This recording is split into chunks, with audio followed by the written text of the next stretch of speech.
Good morning, everyone. Welcome. Happy Sunday as we wrap up February.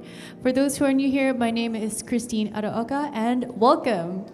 For our welcoming hymn, we will be singing hymn number 1008, When Our Heart is in a Holy Place. You may rise in mind, body, or spirit and join us in singing.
Welcome to the Unitarian Universalist Congregation in Fullerton, California, an inclusive community dedicating to building a better world.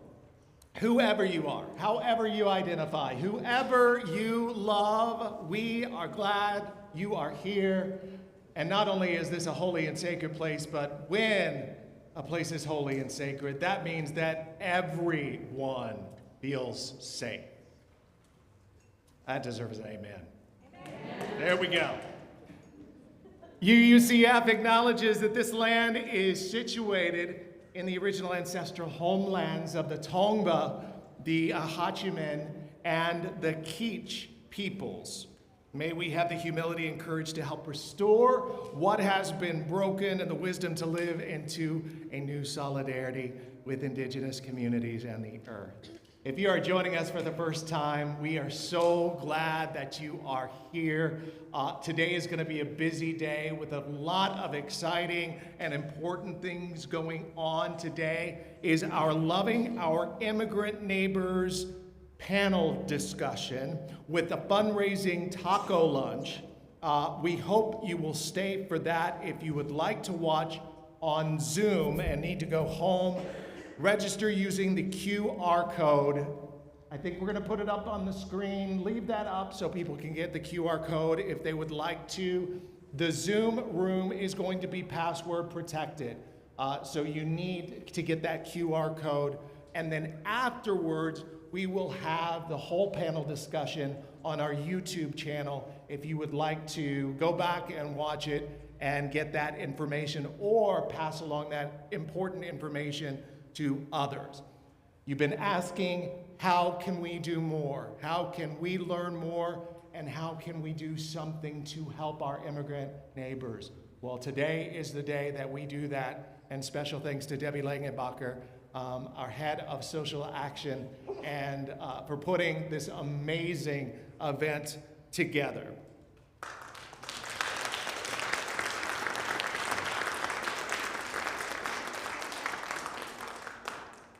The Tasty Tuesday group meets for dinner this week at Mamma Mia Italian restaurant in Fullerton. You can sign up at the welcome table after, as you go towards your taco lunch, right? We got Tasty Tuesday, Taco Tuesday, lots of stuff going on, but it's food, right? Pat Mannion leads Discovering Our Values through improv. Have you ever done improv? Well, if you haven't or you have, we'd love to see you. It's this Wednesday here at 7 o'clock. Our next new to UU and new to UUCF class is scheduled for March 8th after the service. If you would like, you can register. Mary Botts is right there. She has a sign-up sheet for you to get registered for the new to UU class. It will be after the service, I think about 1:30. We'll give you a chance to eat, more food talk. We'll give you a chance to eat, and then you can learn more with our new to UUCF class. And now Allison Daniels is coming up to give an announcement about the family retreat and information on how you can give input on that. Good morning, Allison. Good morning, everyone. I'm excited to share with you today a little bit about De Benneville Camp and our efforts to increase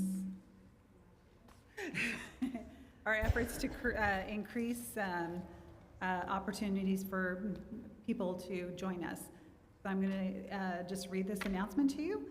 Every Veterans Weekend for more than 40 years, our congregation has gathered in the tall pines of the San Bernardino Mountains for a retreat that restores the spirit and strengthens our community. Camp De Benneville Pines is one of the few UU camps in the entire country, and it's ours. This year, we're inviting all members, friends, families, singles, newcomers, and longtime UUs to join us for a weekend of singing, hiking, children's activities, workshops, and quiet moments under the trees. Private and communal cabins are available with hot showers and comfortable beds. All meals are lovingly prepared. You don't have to cook. Lovingly prepared for us in the lodge, complete with a cozy fireplace for conversation, games, coffee, and drinks. Last year, we had only 25 people sign up. To keep our long-held weekend, it's a popular weekend because of Veterans Day, we would like to reach 80 people in all. This tradition has shaped generations of our community, and we'd love for you to be a part of our renewal. Registration is open now. Come breathe the mountain air, reconnect with nature, and rediscover each other. We hope to see you there. Thank you. And I just wanted to mention one other thing. You may have seen my name in your email box on a survey. We did send out a survey. We'd like some information back. Whether you're planning on attending or not, just if you could go ahead and participate and give us your feedback. We'd like to hear from as many people as possible on things that you'd like to see if you were to go up to De Benneville Pines. Thank you for that.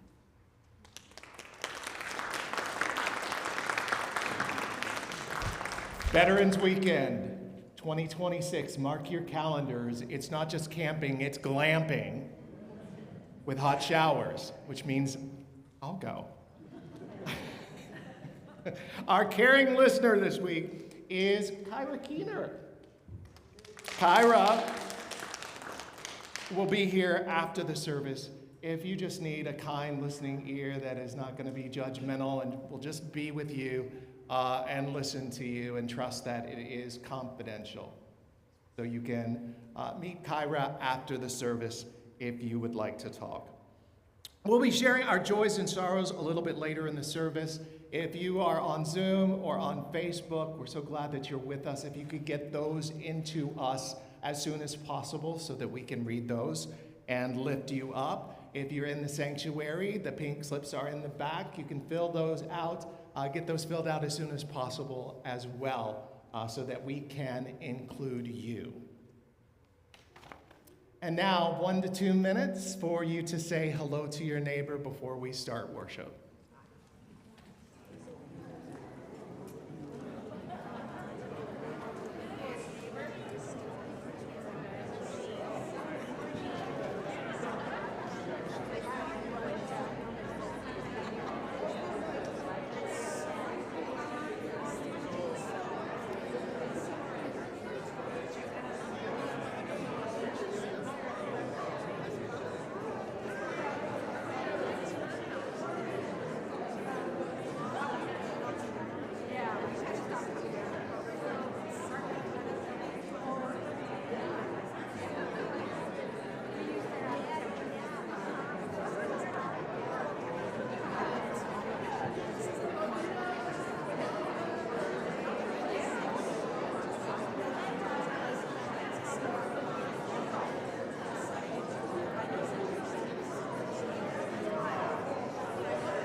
Morning. Oh, I love it. I love it. We are all connecting. Welcome, everyone. It is so nice to see you all filled with joy and love and all the hugs and hugging. Great to see everyone. We have a hymn of the month. It is hymn number 18, What Wondrous Love. You may rise in mind, body, or spirit and join us in singing.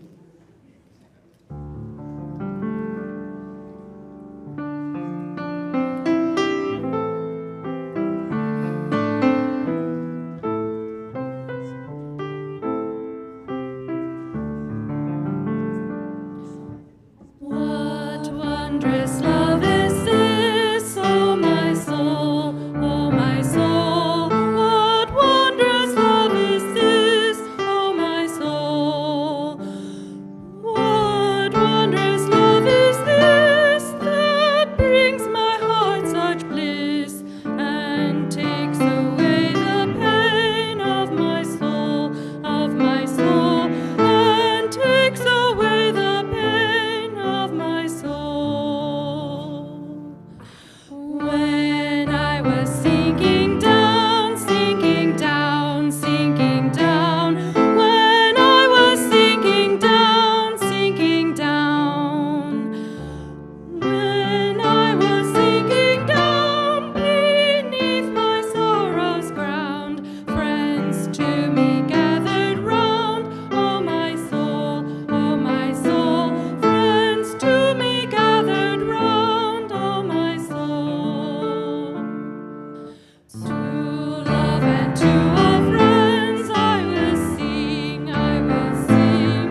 be seated. I now invite Kyra to light the chalice. We light this flame for the wisdom that hums beneath thought in our heartbeat, in our breath, the subtle flutter that says, you are still here. We light this chalice to remember resilience begins in the body's quiet language, whispering us along. Please join me in saying our unison affirmation. This flame affirms the light of truth, the warmth of community, and the fire of commitment. Love is the doctrine that we share. The quest for truth is our sacrament, and service is our prayer. To dwell together in peace, to seek knowledge in freedom, to serve human need, thus do we covenant with one another.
It is our custom to provide donations of non-perishable food and personal items for Pathways of Hope, a local food bank. Please check the dates on your items because we are unable to donate anything that has expired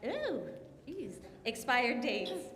As the children come forward, they are asked to collect the donations placed at the end of the rows.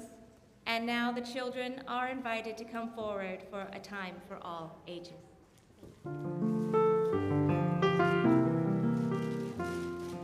From you I receive, to you I give. Together we share, and from this we live. From you I receive, to you I give. Together we share, and from this we live.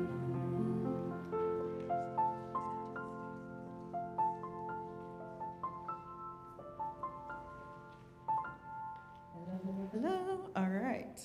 So, we gotta stretch this out. Andrew, you gotta move that way. Thank you. Abby, will you help him put the seat?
Thank you for your patience.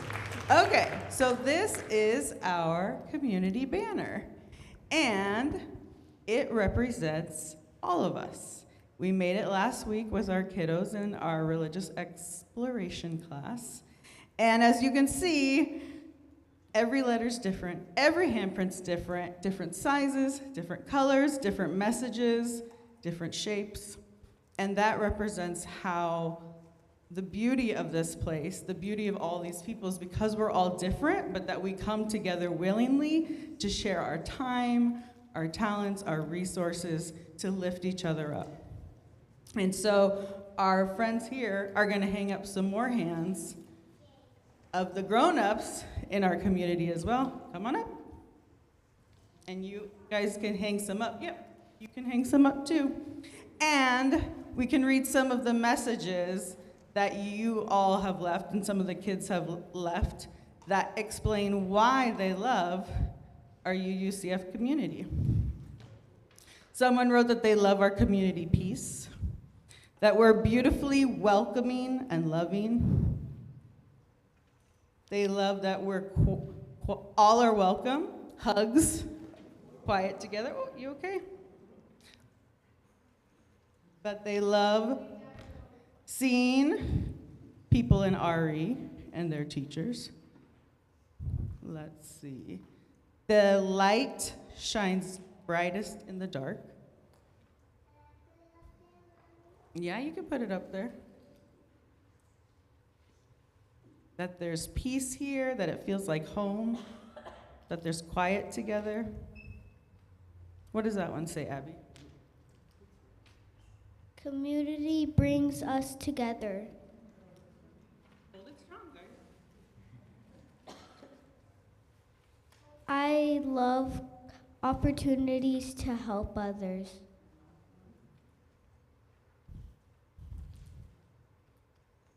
Rosie likes the adult. R.E.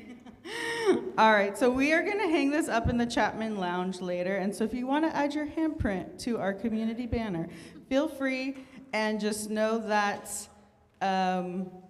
we help hold each other up. Yeah, I know, but I'm holding it higher. That we all hold each other up and help each other be resilient, because we can't be our best on our own. The hardest problems cannot be overcome alone. And we have more fun together too. So all the best things in life are better when we're together. So enjoy your service, and so will we. Thank you. Go with wisdom, go with wonder, go to greet a brand new day. Learn to see the light within you as we send you on your way. Go with wisdom, go with wonder, go to greet a brand new day. Learn to see the light within you as we send you on your way.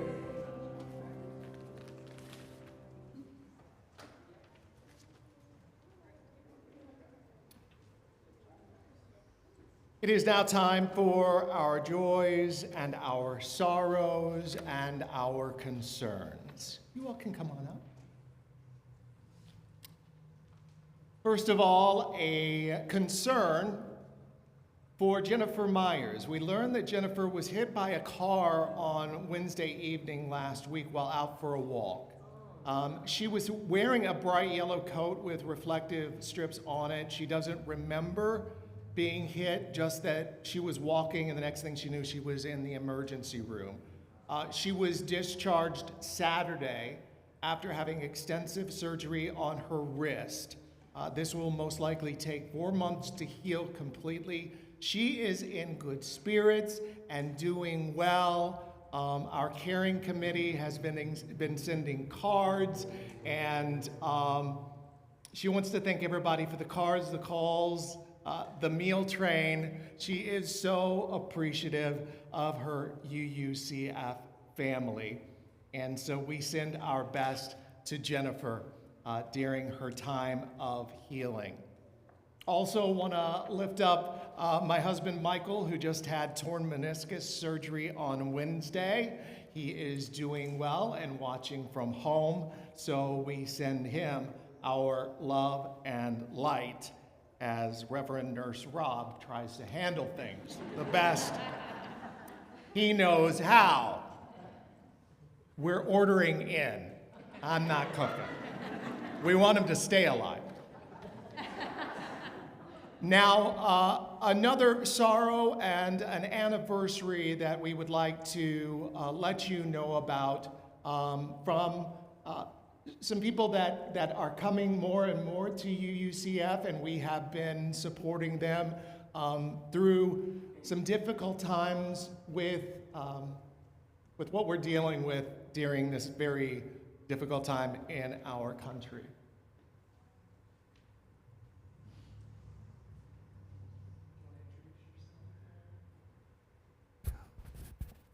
Hi, my name's Yvonne, and 2 years ago on March the 6th of 2024, my partner of 28 years was killed by Fullerton PD. He was having a mental health crisis outside of McDonald's. Instead of them calling a mental health crisis team to come out, they chose to call more officers out to, instead of de-escalating, they escalated the situation. I don't know if all he had was, he was swinging a belt, which I guess they were feared for the lives from a belt. I don't know, but they tasered him, they used projectiles on him. Then later on, they didn't let nobody know, but they used 2 live rounds, and that's what killed him. I guess they got tired of being out there because it was 3 o'clock in the morning. And of course, they were protecting the McDonald's instead of protecting us as people. And now the killer cops are still out there. Within a year after that, they murdered 2 more people. So these officers are still out there killing people. And also they are protecting these ICE officers that are out there too in Fullerton that our chief of police is still protecting. And it's just sad that we have to live in this world that our lives are not being protected like they should be protected. After he was killed, they supposedly now had a mental health crisis team, which supposedly they said they had it in affected, but it never was called out. So it's sad in our world that he should still be here. He wasn't a bad person. He was just struggling. And now my son is struggling, which is his son. He's been in and out of jail since his dad was killed. And he's just lost. And they don't realize that it affects the family when they do this to people. They don't realize that in the long run, it's a life sentence for, of course, the person and also the family. It's a life sentence because he wasn't a bad person. He would give the shirt off his back for you, or a jacket or whatever, or he would go out of his way to help people. He had a good heart, just, I guess that heart wasn't good enough. You'd like to let them know about the service? So we're having March the 6th is his angel anniversary, so we're having a protest outside the McDonald's where he was taken. This is his 2nd year. We would love to have people come out and support us, just to be out there and show his respect where he was taken. And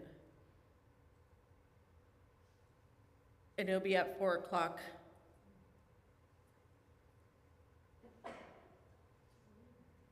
I'd just like to say also, Yvonne is a founding member of Families Demand Justice. It's a national network of families who are demanding justice. And I'm a member of Dare to Struggle. We work together to try to help these families demand justice. And I just want to say, like, please, we need like fundraising. If there's any way you would like to contribute, please reach out to us. And we'll be here after the service to talk.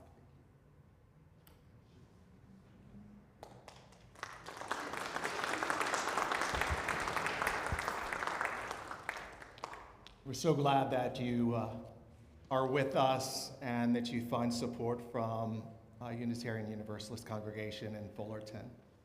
So thank you for being here, and we send our best.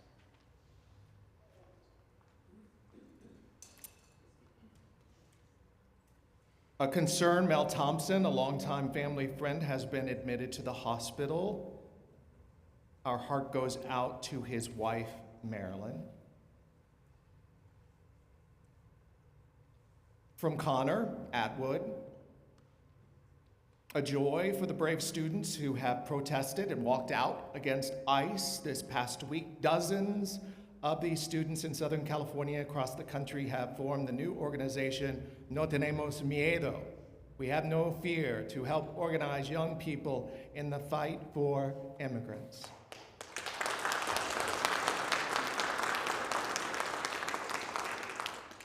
A joy from Debbie Langenbacher.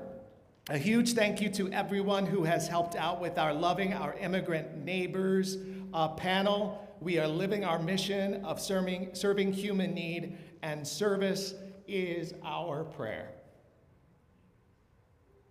And of course, the panel is from 1:30 to 3:30 this afternoon here in the sanctuary. From Natalie Cruz, a joy. I have been embracing the support around me, and that takes being vulnerable sometimes.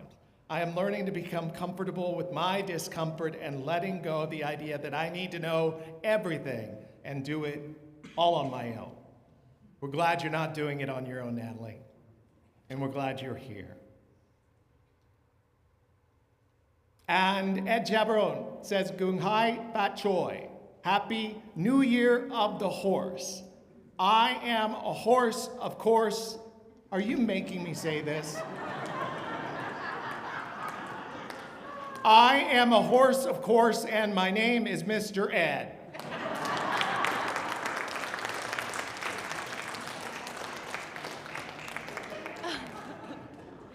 Thank you, Ed.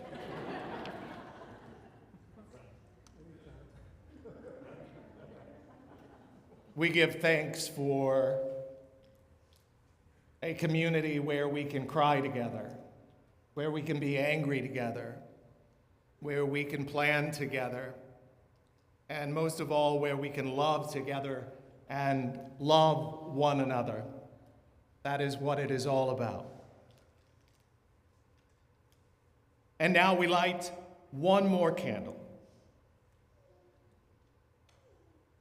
For our concerns for the larger world, our wish for peace and justice, our hopes for our children, and the wishes and calls to action that are more than we can articulate, but are held close to our hearts.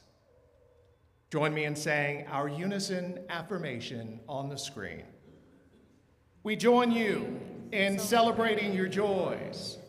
May you feel our love and compassion for your sorrows and concerns, for all that is spoken and unspoken. May the caring of our beloved community sustain us all. For our next hymn, we'll be singing hymn number 131, Love Will Guide Us. You may rise in mind, body, or spirit, and join us in singing.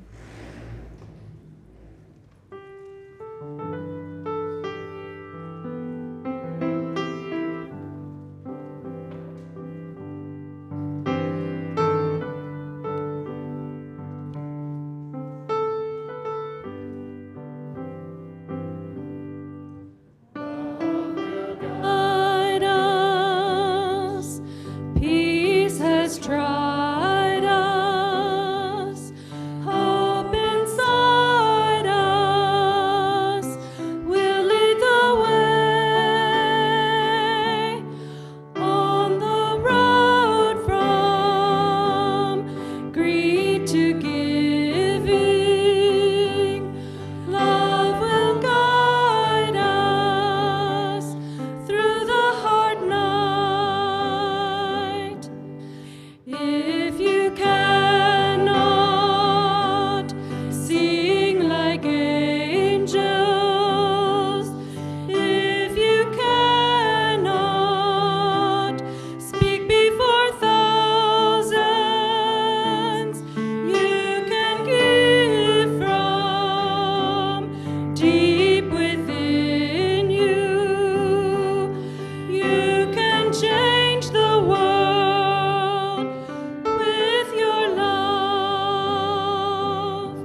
apologize, Jim and slides and we don't have slides for this reading because I requested to read this instead. It is something that resonates in my heart and my soul and who I really am, and a practice of becoming what I've always been afraid of. It is entitled To Invoke Love, from a series of meditations called Breaking and Blessing, written by trans-Unitarian Universalist Reverend Sean Parker Dennison. He's a minister, speaker, writer, poet, and activist. Let us move into the spirit of meditation, reflection, and prayer. You may close your eyes, take a deep breath, whatever helps you to find your center. To invoke love is to ask for a hug from a thunderstorm. Spill tea in the lap of the infinite trickster to make the biggest, most embarrassing mistake of your life in front of everyone that matters. To invoke love is to never know if it will come softly, with the nuzzle of a beloved dog, or pounce right on your chest with the strength of a lioness protecting her cub, her pride, her homeland. To invoke love is to take the risk of inviting chaos to visit the spaces you spent so much time making tidy, and watch as the breath of life scatters everything that you have only just folded and put away. To invoke love is to allow for the possibility that your words and actions might become so empowered you can no longer believe in apathy or the self-righteousness idea that nothing can change. To invoke love is to give up self-deprecation, false humility, pride, to consider yourself worthy, to be made whole, willing to encounter love that will never let us let each other go. To invoke love is to guard against assumptions, take care with our words, and practice forgiveness, not as an ethereal idea, but right here in the messy midst of our imperfect lives. To invoke love is to approach each day and every person with our words and practices, to approach every day and every person with wonder, anticipating love's arrival. Is this the moment? Is this love's grand entrance? Is this person the embodiment of love? Am I the one? To invoke love is to play the fool, the one more concerned with loving than with appearance or reputation, the one ready and willing to be vulnerable, abandoning anything that gets in love's way. To invoke love is to be ready to become love. Here, now, in everything that we do. Are you ready? Let us share a moment of silence.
fear is not that we are inadequate.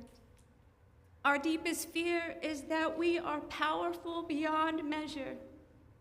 It is our light, not our darkness, that most frightens us.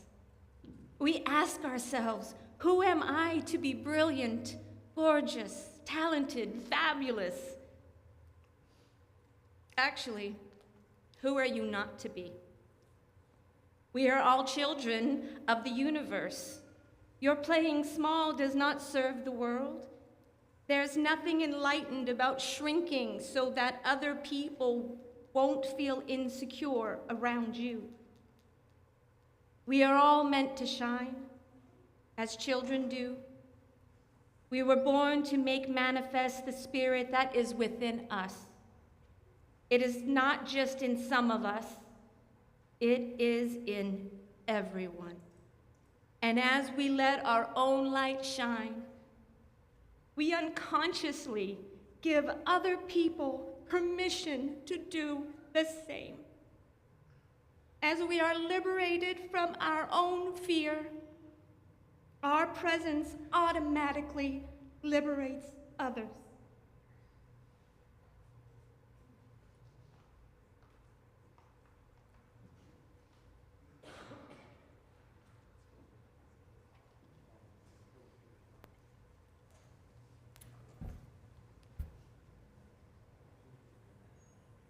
The piece of writing you just heard is an excerpt from Marianne Williamson's book, A Return to Love, Reflections in the Principles of Course in Miracles.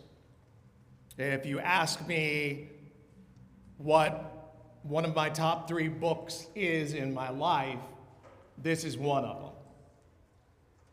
I was 17 years old when I saw Marianne Williamson on Oprah. It was 1992. Do the math, and now you'll know how old I am.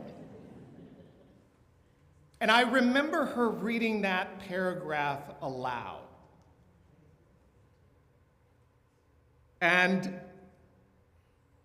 it struck a nerve and pierced my heart, so much so that a copy of it hangs on my mirror so that I can see it in the morning and night. It's often misattributed to Nelson Mandela, who used it in a speech, but it was one of his favorite pieces of writing as well. And Marianne has been pivotal in my journey, and Mr. Mandela loved what she said as well, and she took that as a compliment. So, A Return to Love is sort of a simplified version of A Course in Miracles. It is a set of books which includes lessons and a really heavy workbook as well. But Marianne's book, A Return to Love, gives a reader a kinder and more understandable introduction to this course. I didn't understand all of it. There's new vocabulary, there's metaphysics, disciplines, and exercises. So, what is A Course in Miracles? At its core, the Course makes a simple and radical claim. There are only 2 fundamental orientations in the human mind and spirit: fear and love. Every thought we think, every interpretation we make arises from one or the other. Now, a miracle in the language of the Course is a shift from fear to love, a shift in perception from fear to love. That's the definition. So when fear governs perception, we interpret events through our amygdala, right? Through threat, scarcity, and separation, we brace, we defend, we react.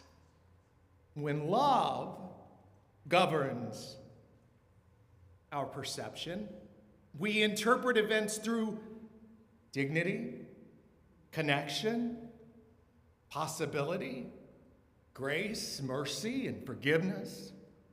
We remain grounded and we act, not react, clarity. The circumstance may remain exactly the same, but the lens from which we see through changes things.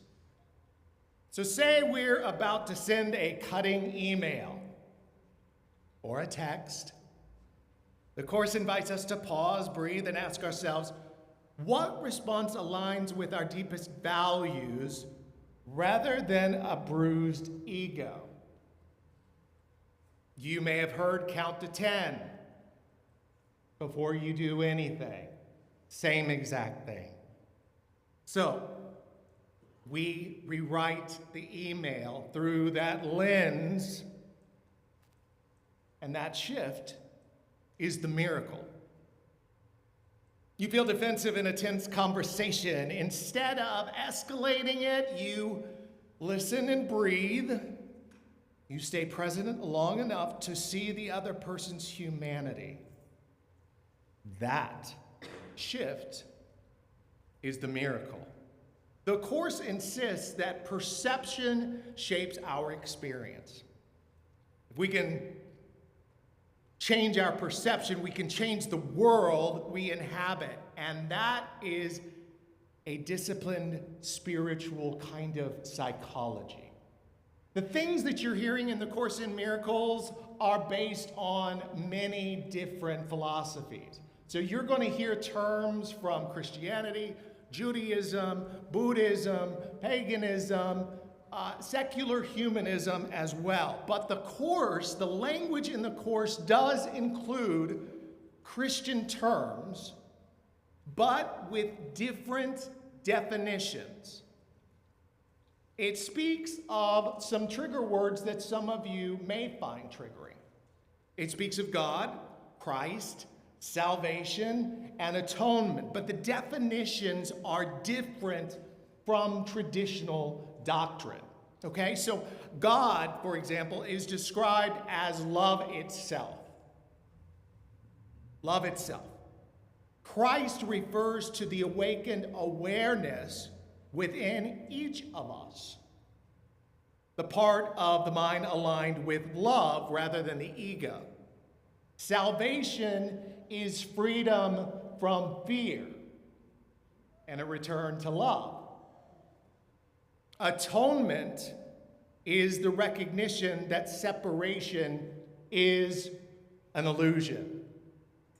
You can hear those different philosophies working together, and if you are part of any of those religious philosophies, you can see yourself and your beliefs in those as well. So again, the vocabulary is Christian, but the framework is universal. And as Unitarian Universalists, we understand reclaiming language. We speak of inherent worth and dignity. We speak of beloved community. We speak of covenants rather than dogmas and creeds. The Course stands comfortably in that broader spiritual conversation. It does not demand belief. It asks for practice. And here is the boldest claim it makes. Only love is real. Everything else is an illusion. Only love is real. Everything else is an illusion. That can sound abstract in a world where injustice feels painfully concrete. But what the Course means is this: love reflects our deepest nature. Fear is reactive and fear is learned. Fear distorts perception and fractures relationships. Fear produces separation. Love reveals connection. Fear narrows the field of vision, and love widens it. Fear feels urgent. Love endures. The first line of Marianne's writing that Kyra read, our deepest fear is that we are powerful beyond measure. Deep. What if our power lies precisely in choosing which lens we allow to control us? In this political and cultural moment, fear is everywhere. Fear mobilizes outrage. Fear consolidates power. Believe me, fear is what some in power want you to feel. We see rhetoric that dehumanizes. We see difference treated as danger. We see public discourse shaped by suspicion rather than solidarity. Fear is loud,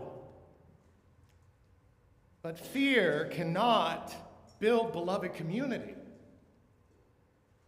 It can only fortify tribes.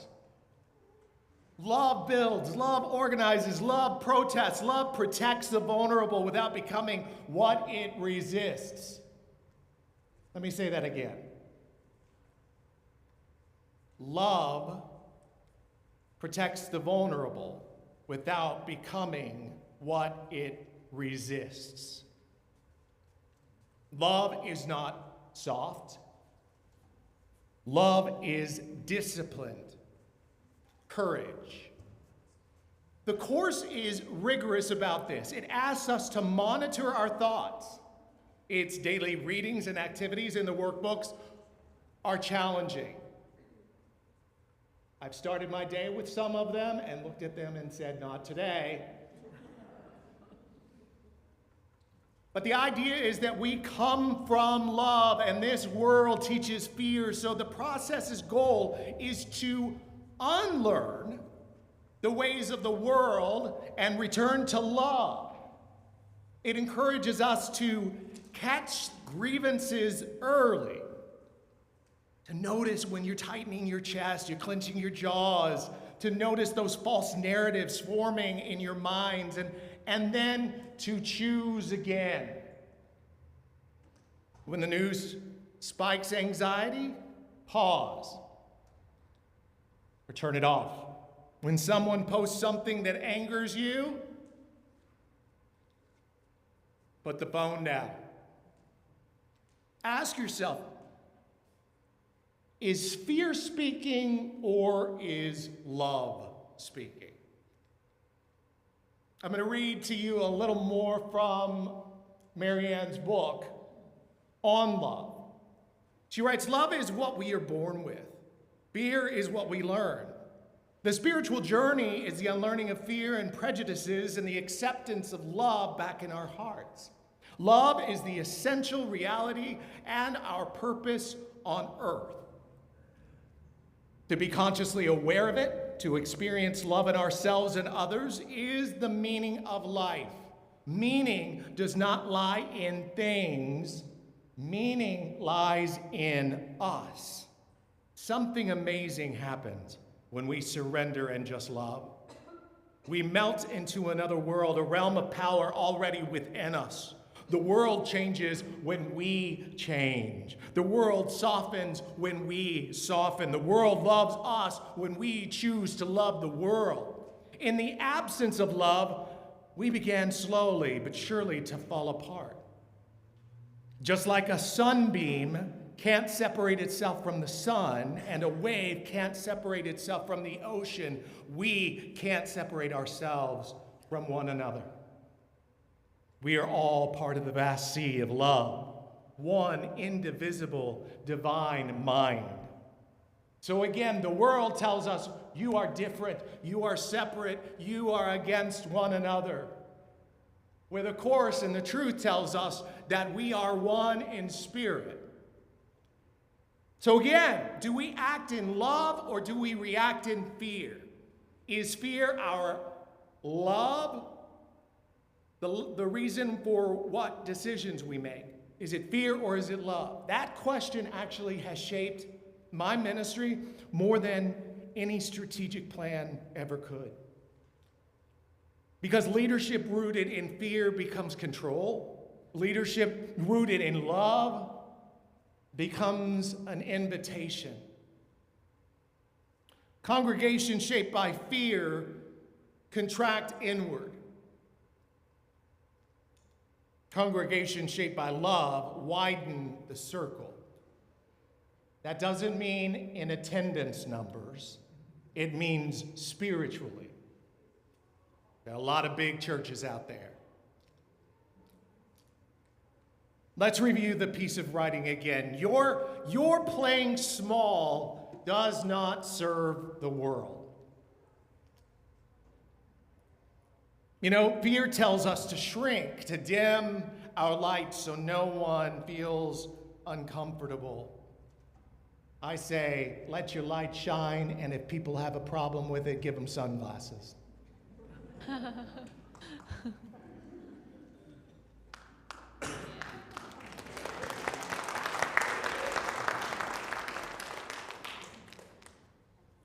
To dim our lights means to soften our convictions so we avoid conflict, to withdraw when engagement feels costly. But as Unitarian Universalists and as this congregation, we do not exist to shrink ourselves. We exist to embody dignity, to defend pluralism, to practice radical welcome and audacious love, to protect those whose rights are threatened. And that requires light and love, not fear. And light and love make systems built on fear very uncomfortable. As we let our light shine, we unconsciously give other people permission to do the same. That's what she writes. This isn't poetic fluff. This isn't self-help stuff. It is how communities are formed and how they deepen. When we talk about community growth, we mean deepening relationships. Courage spreads through this. Generosity spreads. Clarity spreads.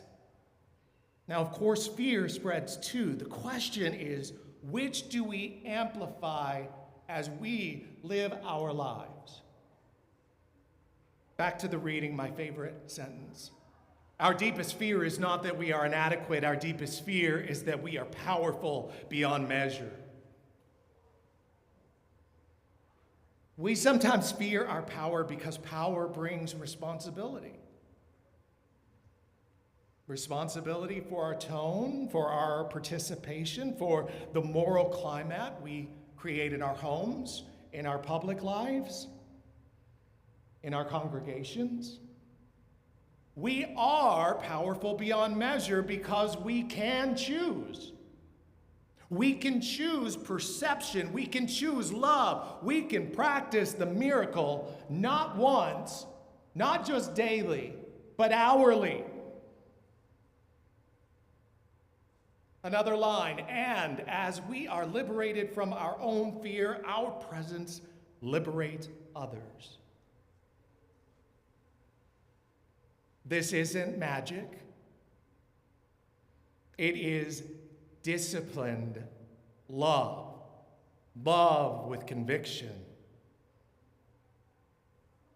Before I close, let me leave you with something Marianne Williamson writes about In a Return to Love. She tells a story about sitting on a plane next to a man who was visibly angry.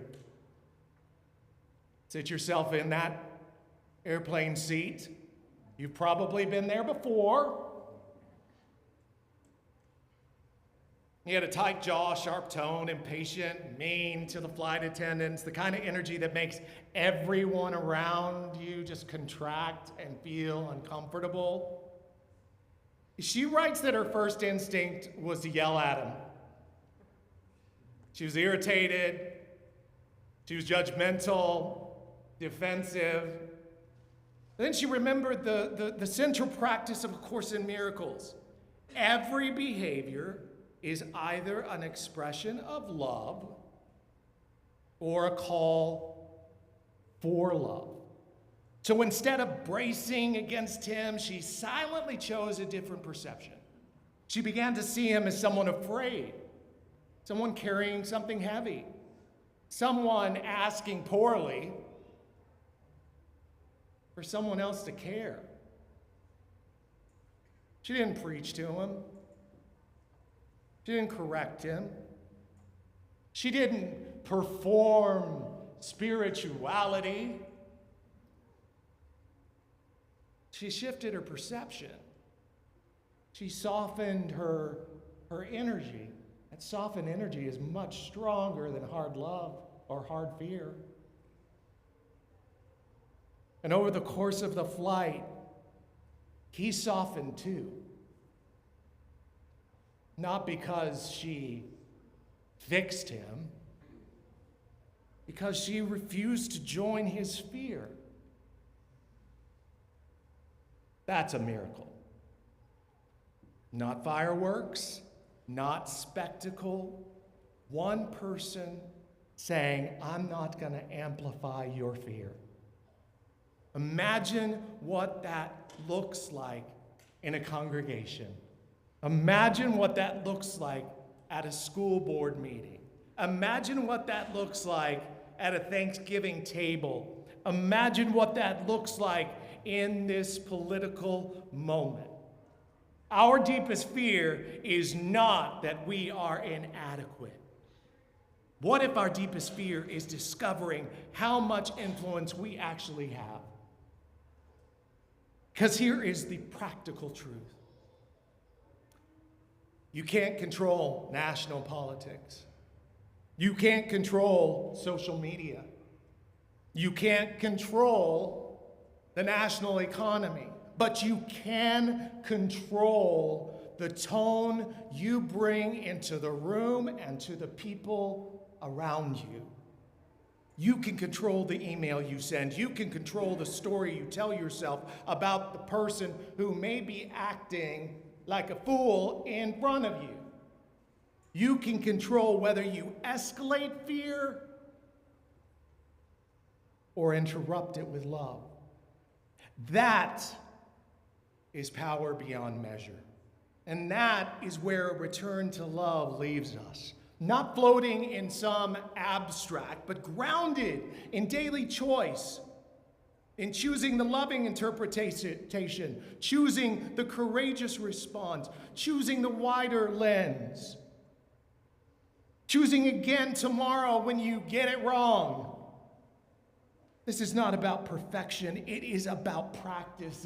And 17-year-old Rob heard that love was stronger than fear. And adult Rob has tested this hypothesis in hospital rooms, in conflict, in grief, and in leadership. And you can too, because love may not make life easier, but it makes it truer. So here is the invitation. This week, no, make that today. Notice one moment when fear rises and just step back from it. I know this sounds simple, but it really works. Just pause and ask, what would love see here? That question alone can change a household, a workplace, a congregation. It changes a heart. And when hearts change, the world changes. And as we let our own light shine, we give others permission to do the same. And that is a miracle.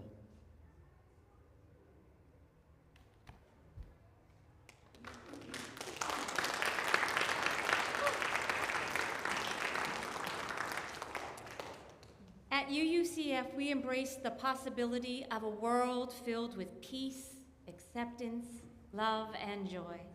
By our financial commitment, we help this congregation make those possibilities a real thing in this challenging world. A basket is being brought around. the sanctuary, and there are payment options on the screens. Whatever you are able to give is received with gratitude. We thank you for your commitment and your generosity.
So if you have not seen Wicked, how many of you have not seen Wicked?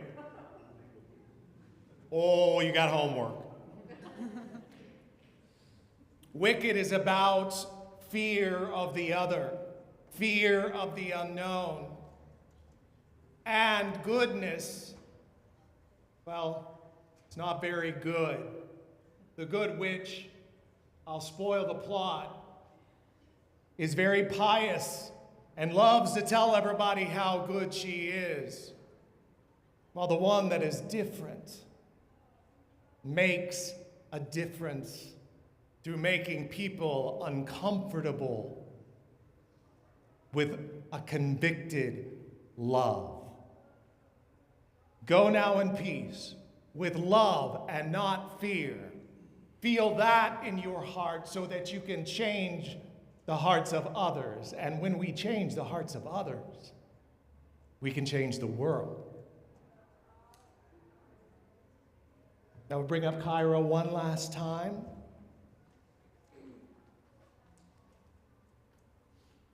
We now extinguish this chalice, but not the light of truth, the warmth of community, or the fire of commitment.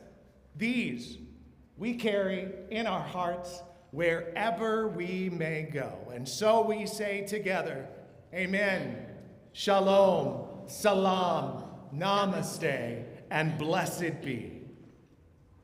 For our closing hymn, we'll be singing hymn number 1024, When the Spirit Says Do. You may rise in mind, body, or join us in singing.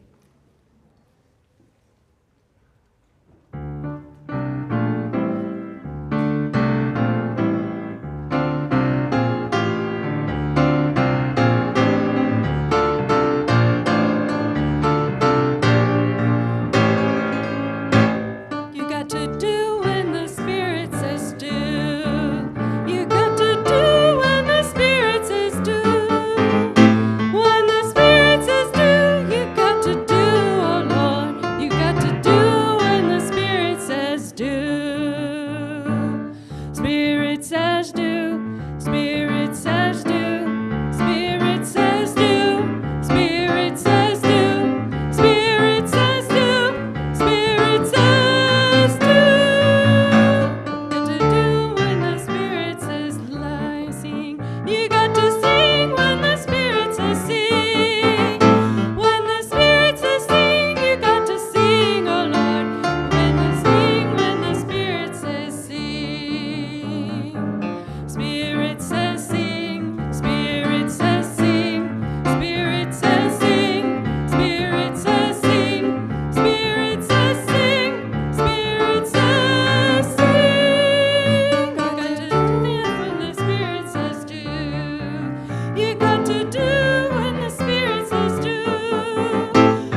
please join us for food and fellowship for the rest of the day. Have a great day. Thank you so much.